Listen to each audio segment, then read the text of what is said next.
তো hello guys, তোমরা সবাই কেমন আছো? আমি জানি তোমরা সবাই জন্মের ভালো আছো, কিন্তু আমি মোটেও ভালো নেই, একদম ভালো নেই। কারণ আমি যাচ্ছি আমার শ্বশুর বাড়ি, কিন্তু আমাকে ফিরে আসতেই হবে আমাকে ফিরে। কারণ আমার ভাইকে বেশি দিন শান্তিতে থাকতে দেওয়া যাবে না। আমার ভাই বেশি দিন শান্তিতে থাকলে আমার গাটা চচ্চর করে, ওই জন্য আমার ভাইকে জ্বালাতন করতে হলে আমাকে আসতেই হবে বারবার। প্রত্যেকবারের মতো এবারও আমি আমার ভাইয়ের অর্ধেক সম্পত্তি আমার ব্যাগের মধ্যে ভরে নিয়ে যাচ্ছি।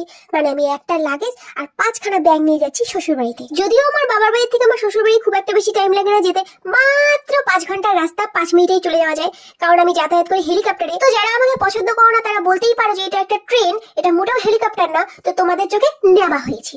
তো এই হলো আমার রাজত্ব, মানে আমার সাম্রাজ্য, আমার শ্বশুর বাড়ির ঘর, যেই ঘরে আমার একমাত্র স্বামী, আমার লাডলা, আমাকে বিবাহ করে এই ঘরে এনে তুলেছিল। তো এই হলো সেই ঘর। তো ঘর দেখাবো আর নিজের থুবড়া দেখাবো না, তা কোনোদিনও হয়? তো দেখো, এই যে হলো সেই ফুল, যে ফুল আমাকে আমার স্বামী প্রায় 5 থেকে 6 বছর আগে গিফট করেছিল, যেহেতু প্লাস্টিকে তাই নেতিয়ে পড়েনি। তো সব শেষে আমার সাথে আমার মেয়ের যুদ্ধ লেগে গেল, কারণ আমি আমার বাবার বাড়ি ছেড়ে আসতে চাচ্ছিলাম না, আর আমার মেয়ে তার বাবার বাড়ি আসতে যাচ্ছিল।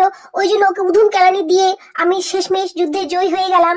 তো যাই হোক, এই হলো আমাদের ব্লগ। নিত্যকার ব্লগ দেখতে হলে আমার চ্যানেলটি অবশ্যই সাবস্ক্রাইব করবেন, টুকুস করে লাইক করবেন, 1000টা কমেন্ট করবেন। তো আজকের মতো যাচ্ছি আমি, সবাই ভালো থাকবেন, সুস্থ থাকবেন, বাই বাই।